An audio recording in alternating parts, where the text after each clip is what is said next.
doutora Renata, ela vem falar sobre a LGPD, ela tem feito esse trabalho em São Paulo, e eu agradeço muito a sua participação, doutora Renata, o microfone é seu. Muito bem. Muito obrigada pela apresentação, pela generosidade, é um prazer estar aqui. Vamos fazer aqui um breve histórico. Essa é uma lei de 2018, é a Lei 13.709 de 2018. Ela surgiu com um objetivo: proteger a privacidade, a liberdade e a autonomia das informações. Então, esse é o objetivo dessa lei, principal, primordial. Proteger aquilo que nós, em direito, definimos como direitos fundamentais. Liberdade, privacidade e autonomia de informação são direitos fundamentais previstos no artigo 5º da Constituição Federal. Muito bem. E aqui a gente já esbarra num primeiro ponto complexo sobre o qual a professora Alexandra tocou, que é o início da vigência dessa lei. Nós não temos ainda definido quando que essa lei vai entrar em vigor. Pode ser maio de 2021, pode ser agora, agosto de 2020, e com sanções a serem aplicadas somente em agosto de 2021. O descumprimento da lei, ele pode implicar, e isso que é importante, todos os profissionais saberem disso, inclusive os profissionais da área da saúde. A lei prevê várias sanções. Aplicação de multa, primeiro, advertência, aplicação de multa, que pode ser 2% do faturamento líquido da empresa, ou ainda o bloqueio dos dados, seja do profissional da saúde, seja de clínicas ou ainda de hospitais. Então, o descumprimento daquilo que a lei prevê pode impactar na aplicação dessas sanções. E vocês podem perceber que as sanções, elas são sanções razoáveis, não são sanções administrativas, e elas são sanções importantes. Essas sanções previstas pela lei, elas não eliminam a possibilidade de responsabilização no âmbito do Código Civil e do Código Penal. Então, além das sanções administrativas, o profissional da área da saúde, a clínica ou ainda o hospital poderão responder civilmente e criminalmente. Muito bem. Aí a primeira dúvida é a seguinte: bom, não existia legislação de proteção de dados no Brasil antes da LGPD? Existia. Qual que é a diferença? A diferença é que eu tinha o quê? Leis esparsas. Então, eu posso citar a Lei de Acesso à Informação de 2011, a Lei Carolina Dickmann de 2012, o Marco Civil da Internet de 2014. Qual que é a virtude da LGPD, Lei Geral de Proteção de Dados? É organizar as normas num único instrumento legislativo, dando o quê? Robustez e aquilo que a gente chama em direito de sistematicidade. Muito bem. O que eu vou destacar aqui, o que eu posso destacar, que eu acho bastante importante da gente apresentar para as pessoas da área da saúde? É primeiro dizer que essa lei é uma lei bastante conceitual. Ela, logo no seu início, ela nos apresenta uma classificação com relação ao quê? A dados e informações. Então, ela subdivide os dados, que são digamos assim, tratados. O que são dados tratados? São dados coletados, são dados manipulados, são dados reproduzidos, são dados transmitidos, são dados arquivados e ainda dados eliminados. A tudo isso, a lei denomina tratamento de dados. Muito bem, esses dados, eles se subdividem em 3 tipos. Os dados anônimos. Esses dados anônimos, já está dizendo, anônimos, eles não são passíveis de identificação. Então, esses dados, eles não são importantes, eles não são relevantes. A não ser que os dados anônimos possam ser reidentificados.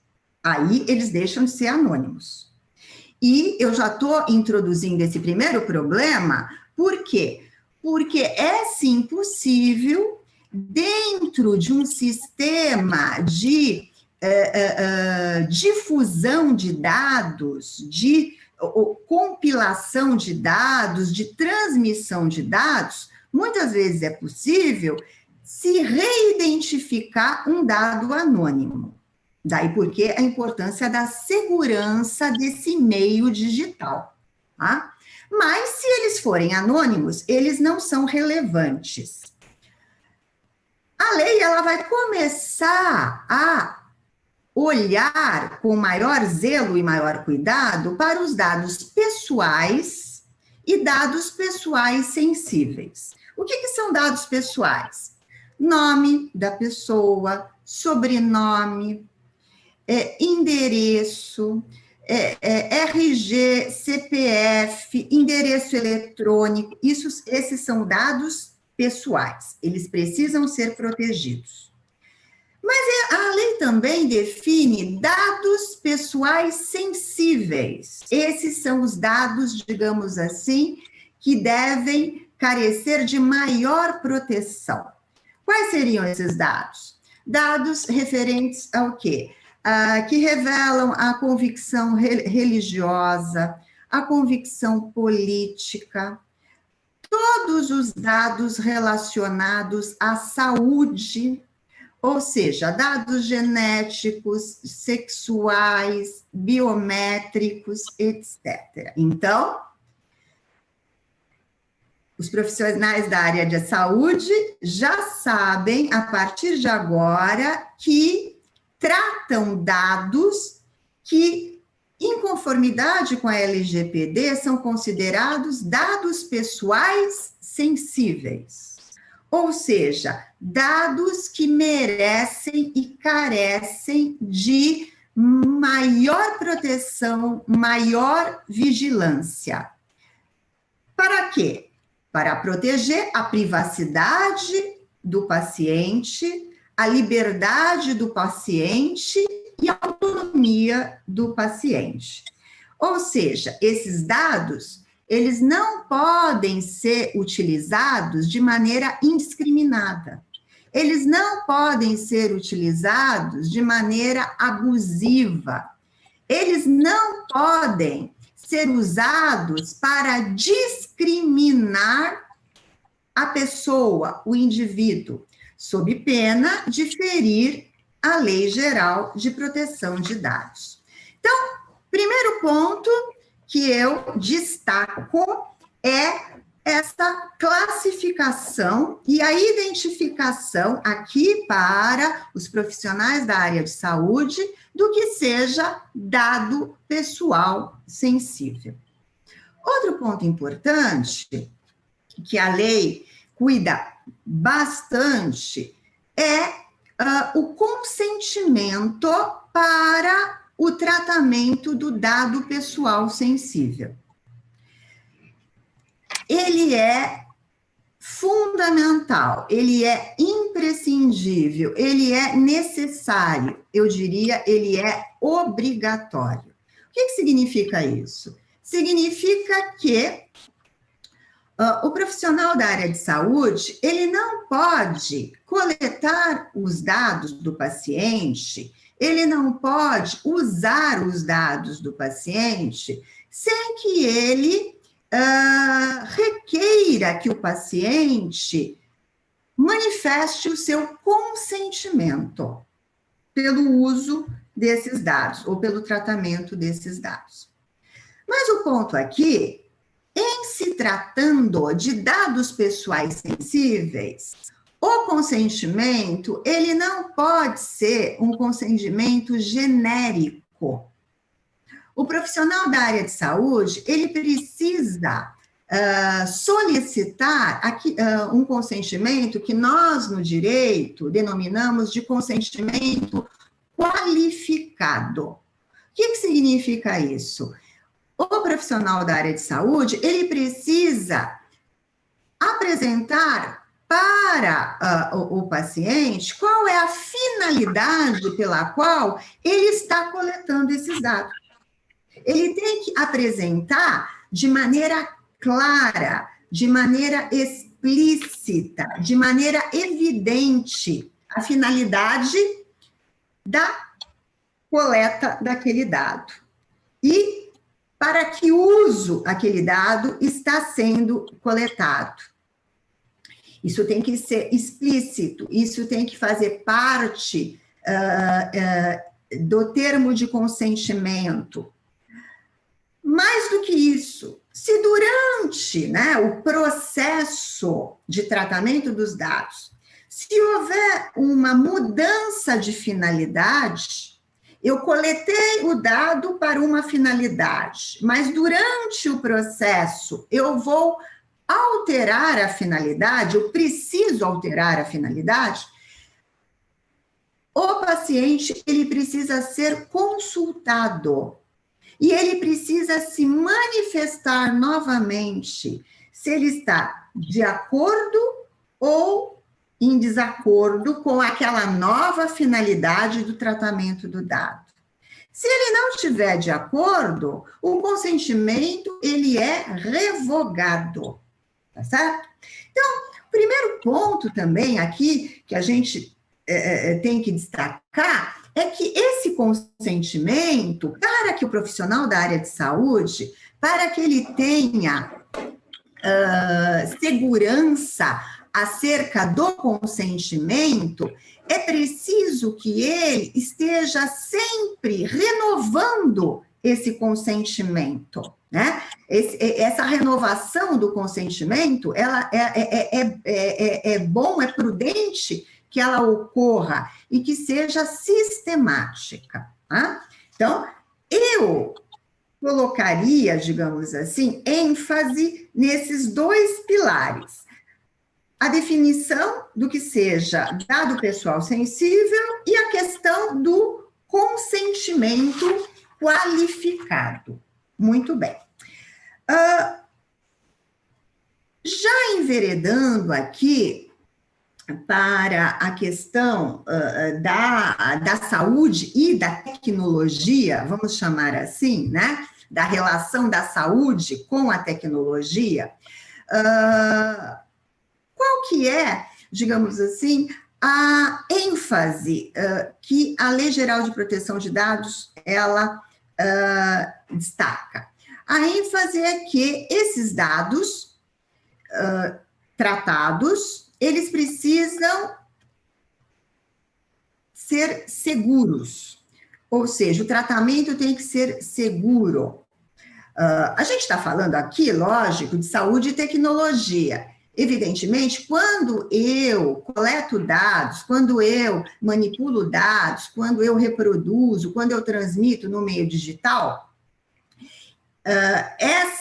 esse tratamento, ele torna os dados muito mais expostos. Expostos por quê? Porque eu estou dentro de um ambiente tecnológico e digital. A lei não se aplica só à tecnologia.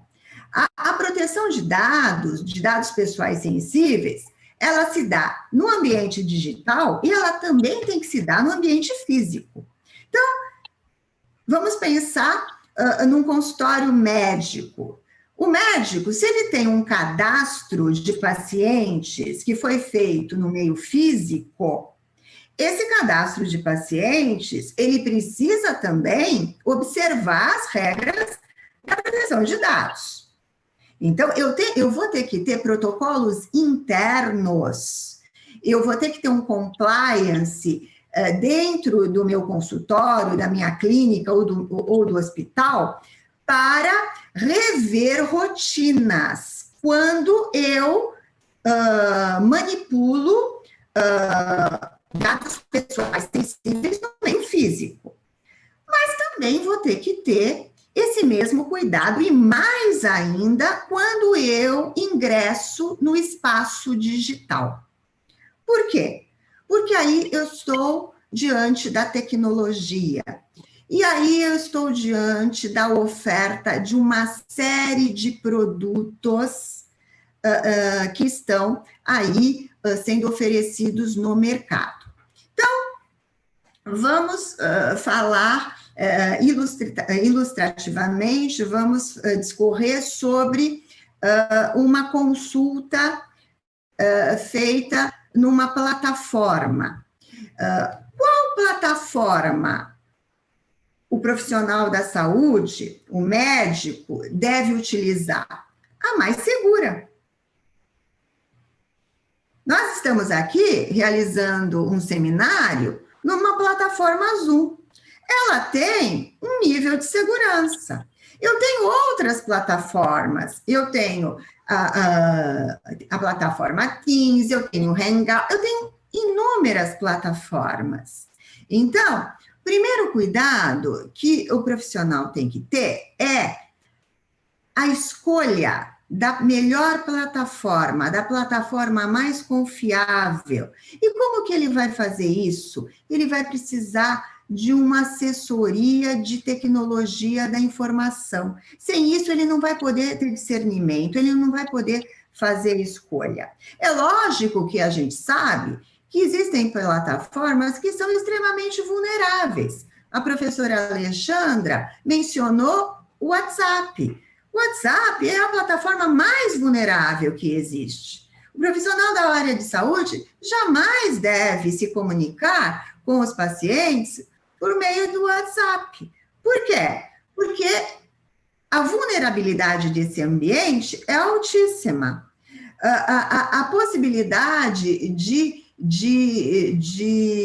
até erro, o profissional, ao invés de enviar a mensagem para um paciente, envia para outro. Isso pode acontecer. Quantas vezes a gente já não fez isso, né? Ao usar o WhatsApp. Então, ele vai precisar, o profissional da área de saúde, para ingressar nesse ambiente tecnológico, para que ele possa cumprir com todo o rigor os ditames da Lei de Proteção de Dados, dar segurança para o seu paciente desses dados que ele trata, ele vai precisar de uma assessoria na área de TI. Como vai precisar também de uma assessoria jurídica para fazer a leitura do quê? Dos meandros da lei, dos impactos da lei, né? Ou seja, o que ele pode fazer, o que ele não pode fazer.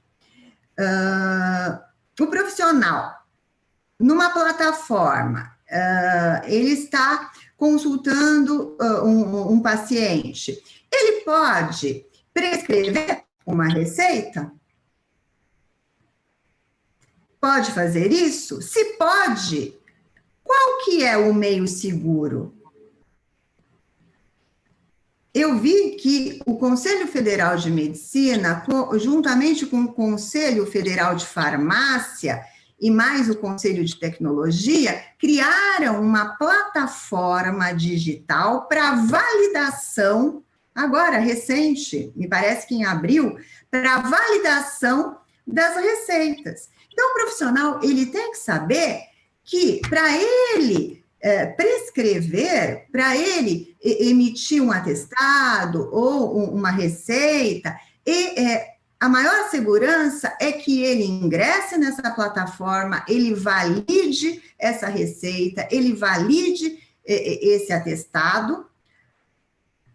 Por quê? Porque isso lhe dá segurança para ele profissional e para o seu paciente, de que ele está, digamos assim, atuando da maneira mais em compliance com a lei, da maneira mais rigorosa como a Lei Geral de Proteção de Dados assim prevê.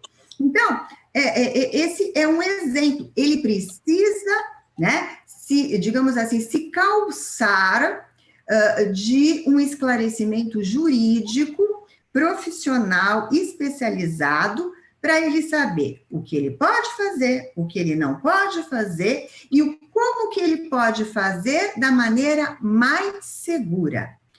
Assinatura digital? Sem dúvida alguma. Se ele vai ingressar no meio digital, ele precisa providenciar uma assinatura digital. Existem certificados digitais, me parece que são 17, que são credenciados, né? Que vão lhe dar segurança. Trabalhar a transmissão de dados, sempre dados criptografados? Sim. Utilizar plataformas, como que ele vai selecionar as plataformas? Ele tem que ver se essa plataforma, ela é uma plataforma credenciada, ela é uma plataforma certificada, se é uma plataforma premiada, ou seja, tudo isso vai, digamos assim, dando ao profissional da área de saúde o quê? A confiança de que ele estará caminhando no melhor caminho para cumprir o que a lei prevê. Então, esses são aspectos que o profissional da área de saúde precisa ficar ciente. Como fazer isso? Né? O profissional que já está atuando, ele milita, ele já tem as suas rotinas, ele já tem os seus protocolos, ele vai precisar de uma assessoria, evidente, de uma assessoria que possa fazer um diagnóstico daquilo que a gente chama de vulnerabilidades. Então, ele vai precisar que as suas rotinas, os seus protocolos de trabalho sejam analisados e examinados por um profissional da área de TI e por um profissional da área de direito que seja especialista em LGPD. Tudo isso por quê? Porque se eventualmente ele for convocado por autoridade nacional de proteção de dados, que é uma autoridade que ainda não existe, mas vai existir, e ela existirá para fiscalizar o cumprimento ou descumprimento da Lei Geral de Proteção de Dados, este profissional da área de saúde, ele poderá apresentar para essa autoridade tudo aquilo que ele tem desenvolvido dentro do seu consultório clínico ou hospital para, digamos assim, caminhar no sentido de cumprir a lei. Daí porque é importante que esse profissional emita relatórios periódicos, sistemáticos, demonstrando que ele está buscando se adequar a essa legislação. Isso no caso de ser requerido pela autoridade federal.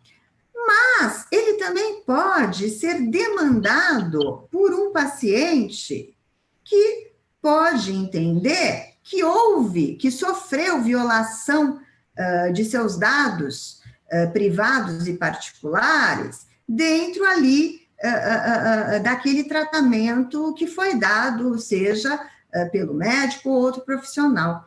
Então, esses relatórios são fundamentais para que o profissional se defenda contra eventual demanda de paciente.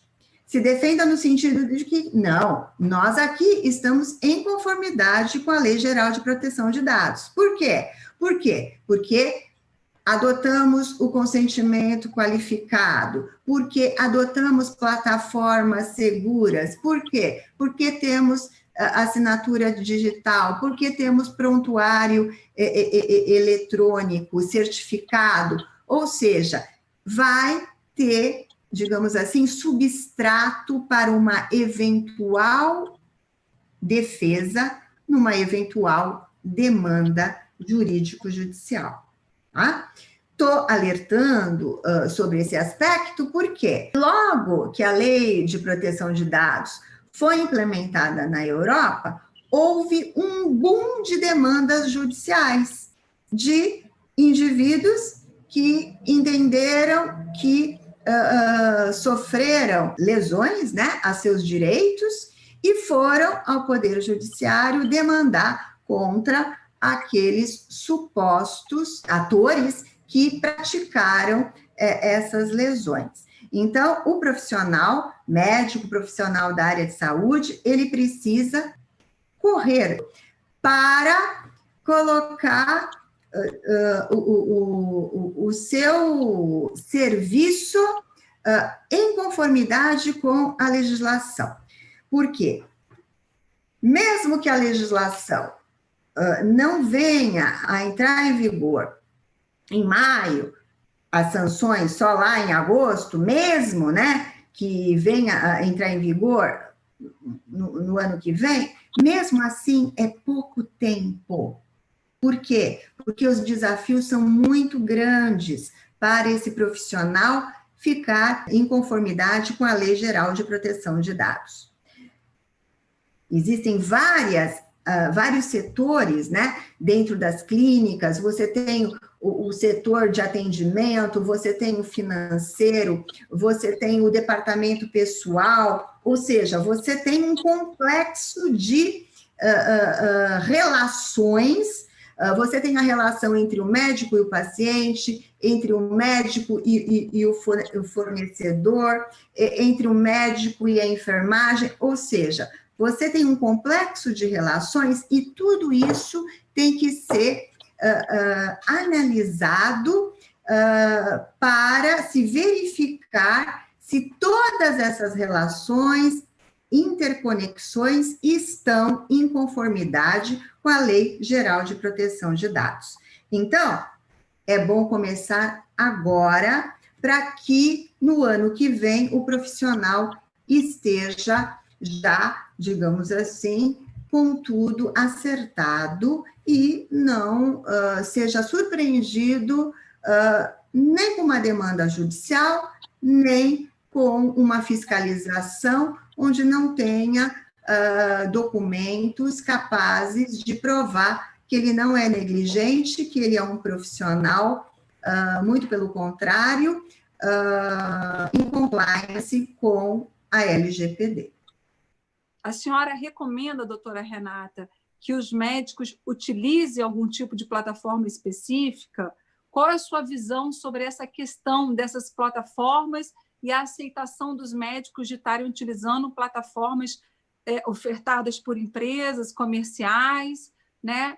E que não tem com o médico, ou às vezes são plataformas que oferecem até para marcação de consultas, né? Para sala de espera, mas não tem com o médico um contrato de confidencialidade dos dados, tá? E acaba, de repente, depois dessas plataformas, virando uma mala direta. Então, essa é uma pergunta que eu gostaria que a doutora pudesse falar um pouco para a gente. E a segunda pergunta é uma pergunta muito clara, mas que pode trazer a muitos profissionais uma elucidação. Dentro da LGPD, eu gostaria que a senhora caracterizasse para mim a legalidade do prontuário, que a senhora já até explicou, né? Mas agora fazendo como termo de comparação, prontuário que o médico usa, o prontuário físico, que a doutora já falou, como é que tem que ser o armazenamento, mas dentro de uma legalidade jurídica, um prontuário físico, um prontuário digitado, apenas um software, às vezes muito bem formado, muito bonito, mas ele é apenas um software digitado, e um prontuário eletrônico? Bom, com relação à primeira questão, os riscos desse tratamento de dados, quando eu escorri sobre a lei, eu acabei não destacando que a lei, como eu falei que ela era conceitual, ela tem mais dois conceitos, que é o conceito do controlador dos dados e o operador dos dados. O controlador é quem coleta os dados. O operador é aquele, né, já está dizendo, que opera os dados autorizados pelo controlador. Então, veja bem, se o médico coleta esses dados e alguém vai operar os dados, ok? Não importa. Ambos são responsáveis. O controlador dos dados e o operador dos dados. Mas quem tem uma responsabilidade maior é o controlador. No caso da sua pergunta, do seu exemplo, o médico. Por isso, a grande importância dele averiguar a segurança dessa plataforma, ainda que ele terceirize a operação desses dados. E até porque ele está terceirizando, é que ele tem que ter mais preocupação com relação a esse produto que ele está, ou esse serviço que ele está contratando.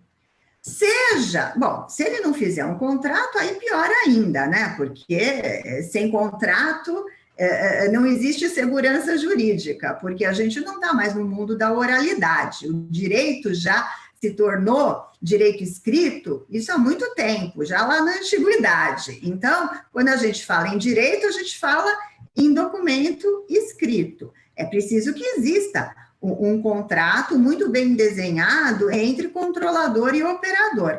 Mas, independentemente disso, é preciso que o controlador, ele observe a segurança desse produto que ele está adquirindo, ou desse serviço que ele está adquirindo. Ele é o fiador do tratamento dos dados. Ele é o fiador do tratamento dos dados, tá certo? Agora, o paciente, se tiver seus dados ventilados, se tiver seus dados vazados, ele vai poder demandar contra ambos, contra o operador e o controlador. Há aqui uma corresponsabilidade, tá certo? Mas o controlador, ele, digamos assim, é o número 1 dessa cadeia. Por isso que é importantíssimo ele ter certeza dessa segurança, seja da plataforma ou do serviço que ele está contratando. Ele vai ter que buscar uma assessoria tecnológica. Ele não vai ter condição de decidir isso sem essa assessoria, porque ele é médico, ele não é tecnólogo, não é isso? Então, ele vai ter que se consultar com especialistas para poder, para que eles possam indicar os produtos mais seguros que existem no mercado naquele momento. Tá certo? E a segunda questão seria o cadastro, né? Físico, digital. Isso, qual a legalidade do prontuário físico, do prontuário digitado e do prontuário eletrônico? A questão aí é da segurança também. O prontuário, né? O prontuário físico, muito bem. Só que você vai ter que ter, como eu expliquei, aqueles protocolos internos de segurança. Enfim, muitas vezes o próprio consultório, clínica ou hospital não tem esse protocolo. Às vezes você pergunta, bom, mas quem tem acesso a esse documento? Vários têm acesso àquele documento que é sigiloso. Então, não pode. Tem que rever rotina, tem que estabelecer procedimentos, senhas, restringir quem vai ter acesso àquele núcleo de dados sensíveis. Então, você tem que colocar o consultório, a clínica ou o hospital em compliance. Tem que mudar hábito, mudar rotina com relação ao físico. O digital, você simplesmente digitalizar, né, usar uma planilha qualquer e lançar os dados ali, isso é muito arriscado. Por quê? Porque essas planilhas, elas são planilhas que não têm garantias de segurança. A invasão dessas planilhas, ela é muito fácil de ser feita. E vai haver o quê? O vazamento dos dados. Então, se o profissional usar um tipo de cadastro digitalizado que não tenha a segurança forte, evidentemente, ele está expondo o seu paciente e está se expondo também para ser demandado. E, evidentemente, o prontuário eletrônico, ele, evidentemente, sendo um prontuário certificado, você operando ele por meio de assinaturas digitais, tudo mais, ele vai ser o mais seguro, tá? Então, o que eu sugiro do ponto de vista operacional? Então, o médico já está atuando, ele tem lá toda a rede física dele, ele mantém e pode melhorar o quê? A segurança desses dados físicos, de como esses dados vão ser usados, manipulados, transmitidos, arquivados. E já que nós estamos numa revolução tecnológica e a gente colocou o pé nessa revolução com mais profundidade em razão da pandemia, eu acho que o profissional, a partir de hoje, ele é quase que obrigatório ele ingressar nesse mundo digital. Mas tem que fazer isso com segurança, tem que fazer isso acautelado, não pode se valer de qualquer meio digital. Isso é muito inseguro, isso expõe o profissional da área de saúde e também o seu paciente. Tá? Então, eu acho que o pior de todos é o digital. Porque se eu tiver um prontuário eletrônico